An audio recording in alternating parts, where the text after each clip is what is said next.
So far, we have seen two different semi-formal representations of a procedure to solve a computational problem. They are algorithms and flowcharts. And today, we are going to see a third semi-formal representation of a procedure, which is called pseudocode. Today we shall discuss about pseudocode for all the example algorithms that we discussed in the lectures L4, L5 and L6. So I assume that you know the algorithms that we discussed in the lectures L4, L5 and L6. And we will be discussing pseudocode representations for those algorithms. And pseudocode representation is more closer to a program in a programming language. Today we are going to see what is a pseudocode. A pseudocode is a short, readable and formal representation of an algorithm. It's almost like a program, except that pseudocode doesn't include details like variable declarations in a program.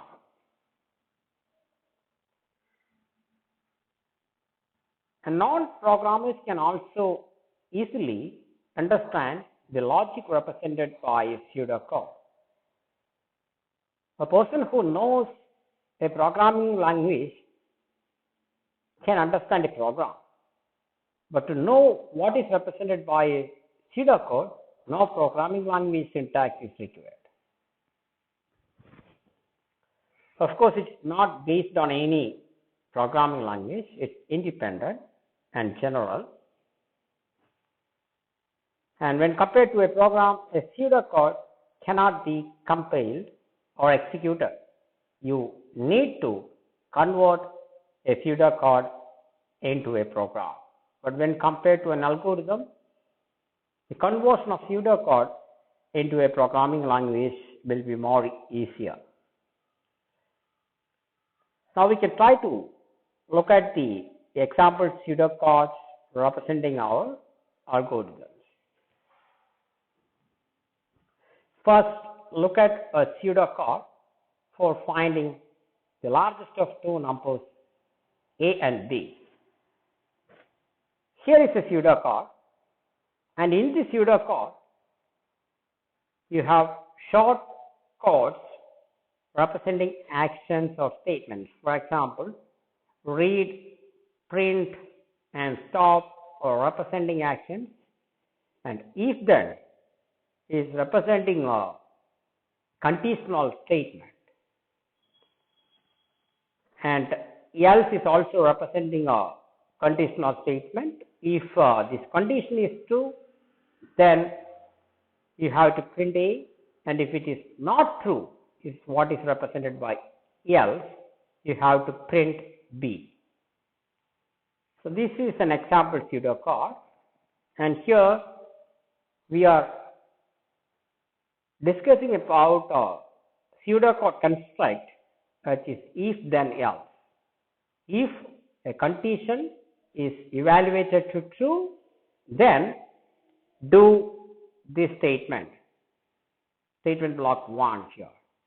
Otherwise, suppose this condition is evaluated to false, then do this statement block. This can be any sequence of statements, a statement block. In this example, only one statement is there in each block, but in general, there could be any number of statements. And these are called guarded statements. Why? Because the execution of this statement is guarded by a condition. Only when that condition is true, that particular statement will be executed. Here the guard for this particular statement is A greater than B. Only when A is greater than B, this statement will be executed. And the guard for this statement is the negation of the guard of this statement, because else. That is, A is not greater than B, meaning A is less than or equal to B, then only this particular guarded statement is executed.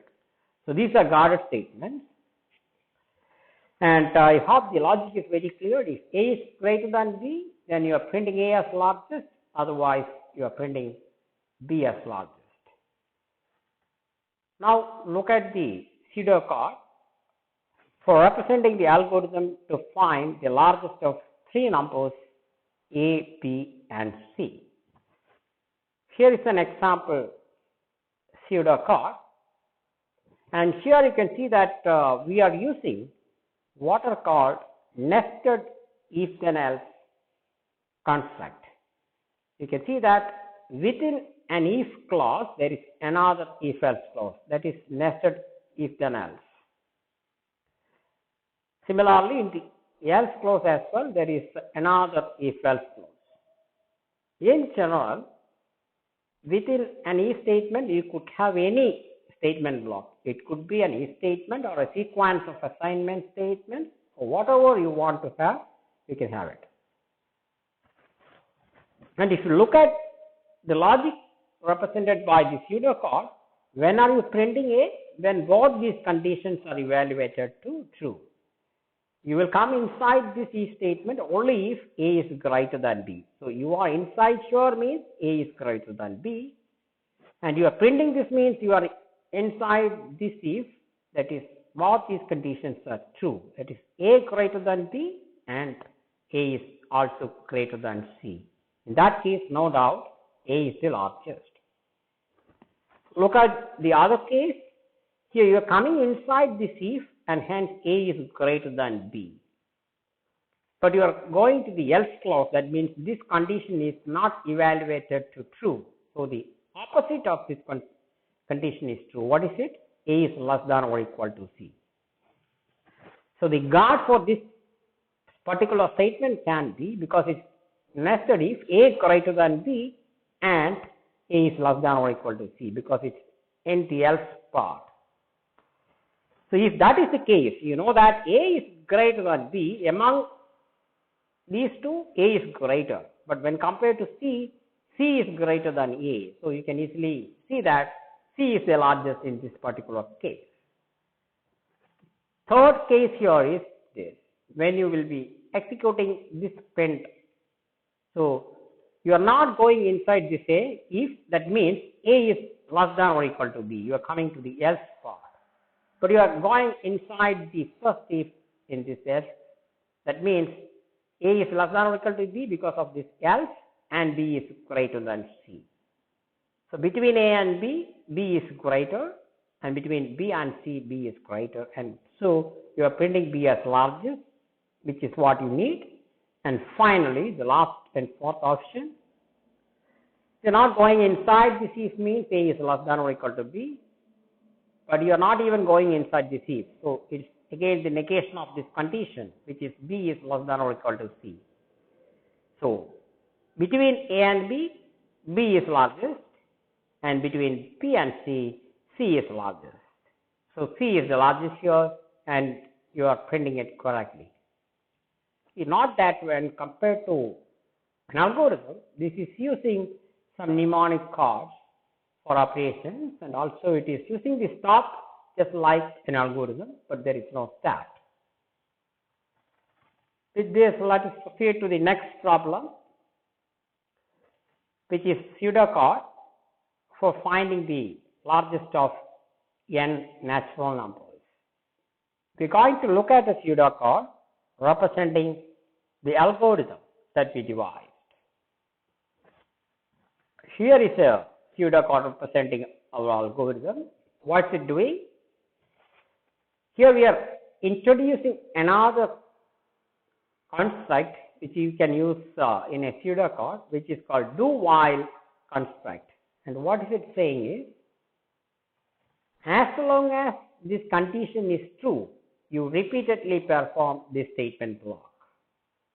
So you evaluate this condition. If it is true, execute this statement block and come back to the do while again. Again, condition will be executed, and if it is true, do statement block again and again. So there is a possibility of getting into infinite loop. That's fine. So that's a do while construct, and we are also here discussing if then construct. What we have discussed previously was if then else, but here only if. The else part is not there. So now see what this pseudocode is trying to do. Initially it is reading the number of numbers n, then after it is initializing the required max as 0. This is what we did in our algorithm. Hope you remember it, otherwise please see that algorithm. This is what we did. And after that, in a loop, you read the number of numbers into n, and until the remaining number of numbers is not equal to 0, that means there exists one or more numbers to be read. What you are doing? You are reading the next number into value, and you are checking whether the newly read value is greater than the present maximum. If that is the case, value should be the max. So this is what you are doing here. And now you just finished processing a number, so you are decrementing the remaining number of numbers to be processed. And finally, you will come to n equal to 0 situation. You will jump out. In that case, the variable max will be containing the largest of n numbers that you have read. So this is the algorithm that we discussed, and now we represented that using our pseudocode. Now proceed to the next pseudocode example, which is for reading a sequence of n numbers. We had an algorithm. Now this is a pseudocode representation of that algorithm. You're first reading the number of numbers and initializing the index to the sequence as 0. Hope you remember the sequence data object that we discussed. Otherwise, please refer to that lecture. I hope it is L5, in which we discussed a sequence as a finite length object, and we need a natural number to represent a sequence from which you can read or write element into this. So you are initializing that index as 0 because you have to start from index 0. The number of numbers to be read is taken into n. Now, until there are remaining numbers to be read, initially it is n, until that n becomes 0, you are reading the next number into the sequences at index I, initially is 0. After reading, what you are doing, because you read one number, the remaining number of numbers need to be decremented by 1. And now you have to read the next number into the next index, and hence the index is incremented. So that's what you do in this loop. So this is a simple loop where you are reading numbers one by one and storing it in the sequence. So that's the algorithm that we discussed and now represented as a pseudocode. Now let us consider the pseudocode representation of the linear search algorithm that we discussed. Here is a pseudocode. So what's it doing? Initially it is reading the number of numbers in the list. Then the sequence is read into S. I assume that the previous algorithm is used to read the sequence, and also the key to be sought in the sequence is taken as an input. So the read statement is reading 3 objects, the number of numbers in the sequence, a sequence of n numbers, and a key which you want to search in the sequence. And after that, if you remember the algorithm, what we did is we have initialized the index to the sequence as 0. We are going to start looking at the sequence from the 0th index until we reach the last index to see whether the given sequence is containing the element key or not.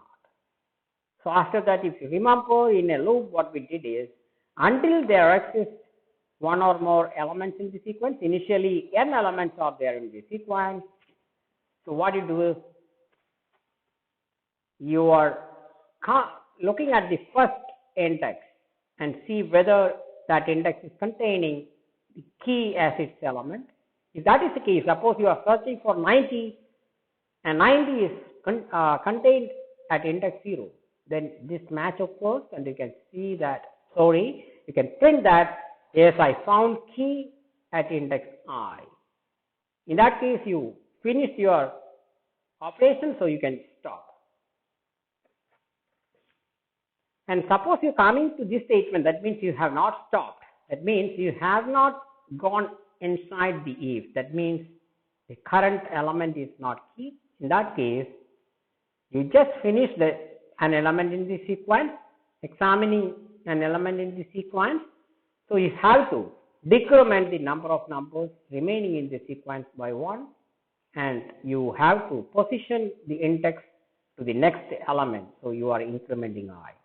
This is exactly what we did in our algorithm, now represented as a pseudocode. Suppose you come to this statement, it means you are coming out of the while.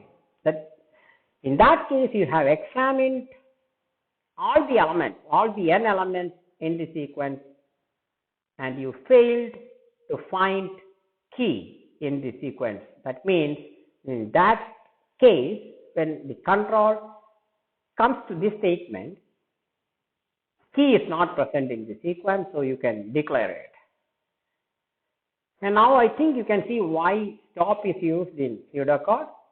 Here it is a convenient way of representing that, okay, when you come to this point, you stop, nothing to do any more operation.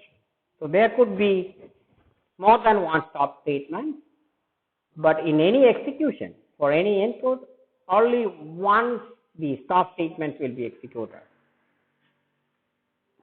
Now we coming to the last example pseudocode, which is a pseudocode representation of the bubble sort algorithm that we discussed in the lecture L6.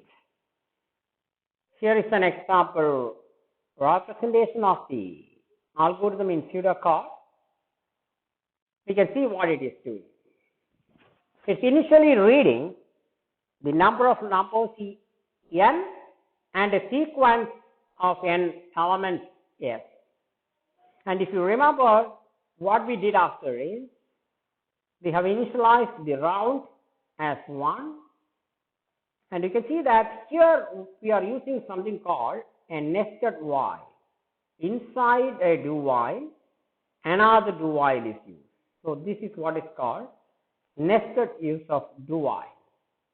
A do while inside another do while. So here we have initialized the round as 1. If you remember from the algorithm, the rounds, number of rounds is n minus 1. It is from 1 to n minus 1. So the I is representing the round, and it goes from 1 to n minus 1. And j is representing the index into the sequence. And if you remember the algorithm, in each round, the value of j varies from 0 to n minus round. That is what we did. And we are looking at the adjacent elements in the sequence at index j and j plus 1. Suppose their order is different. That means if the element at j is greater than the element at j plus 1, then that is not the order in which they should appear. So we have to interchange, and here initially you are taking the element at j into temp, a temporary variable, and then you are taking the next element into the position j, and after that the next position, the element which was there in j is now in temp, which is taken into the next position. So this is a very simple logic to interchange two values. That's what we did. So we are looking at the adjacent elements, and if required, we are interchanging them. And this is exactly what we did in our algorithm. And now it's represented as a pseudocode. When we discussed about the C programming language, we can see that among the three semi-formal representations used to represent a procedure, pseudocode is closer to a program. Now maybe we can recollect the commonly used shortcuts or mnemonics in pseudocode. So we have seen read to read values, initialize to represent the action to initialize, then compute to represent a computation task. If you want to compute sum of two numbers, you can say compute A plus B. Increment, decrement, assign. We have seen assignment statement like this. Max is assigned as A. Then we have seen if-then construct, a guarded statement, and we have also seen if-then else. Here, two blocks of statements are there. If this condition is true, then statement block 1 will be executed. Otherwise, statement block 2 will be executed. So only one out of these two blocks will get executed. And you can generalize actually this if-then else to an if-then else ladder like this. You can repeat if condition 1, then you do statement block 1. What we have seen is next is else, but you can repeat it. Else if the condition 2 is true, then statement block 2. And what is this? Where n is a natural number, and what this is doing is it performs action in one of the n plus 1 guarded statement blocks. Only one of the n plus 1 statement blocks will be executed, depending on which condition is true. Action in the statement block I will be performed if condition I evaluates to true, such that I is the smallest number in the interval 1 to n, where condition I evaluates to. That means the first condition which will be evaluated to true will be taken and the corresponding block will be executed. If none of the conditions are true, then the statement block n plus 1, which is in the else part, will be executed.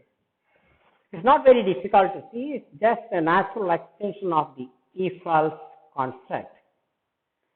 We have also seen print, stop, and do while. So today we have seen the third semi-formal representation of a procedure to represent later as a program. And among the three, that is algorithms, flowchart, and pseudocode, pseudocode is the closer representation to a program. And with this, we are finishing the basic discussions on structured programming. And in the next lecture, we will start learning about the C programming language. Thank you.